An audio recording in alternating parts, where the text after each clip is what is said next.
মাধ্যমের কাছে একটা প্যাক যাওয়া হবে, ওইখান থেকে উনি যখন ইয়েস বা নো বলবে তখনই হচ্ছে আপনার ভিসা।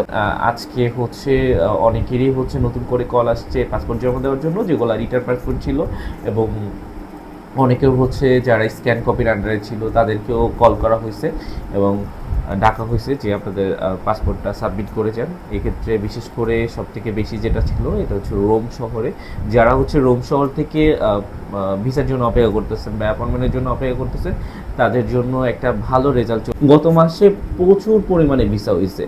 শুধুমাত্র এরকমটা না যে যারা রিটার্ন পাসপোর্টের জন্য দিয়ে হচ্ছে নিয়ে বসেছিল রিটার্ন পাসপোর্ট, এবং অনেকে হচ্ছে স্ক্যান কপির আন্ডারে ছিল। একই সাথে দেখেন স্ক্যান কপির আন্ডারে যারা ছিল তাদেরও ভিসা হয়েছে, যারা হচ্ছে অ্যাপয়েন্টমেন্টের জন্য অপেক্ষা করতেছে তারাও নতুন করে পাসপোর্ট সাবমিট করে উইদিন 3 days 4 days এর মধ্যে হচ্ছে কিন্তু ওদের ভিসা হয়ে গেছে।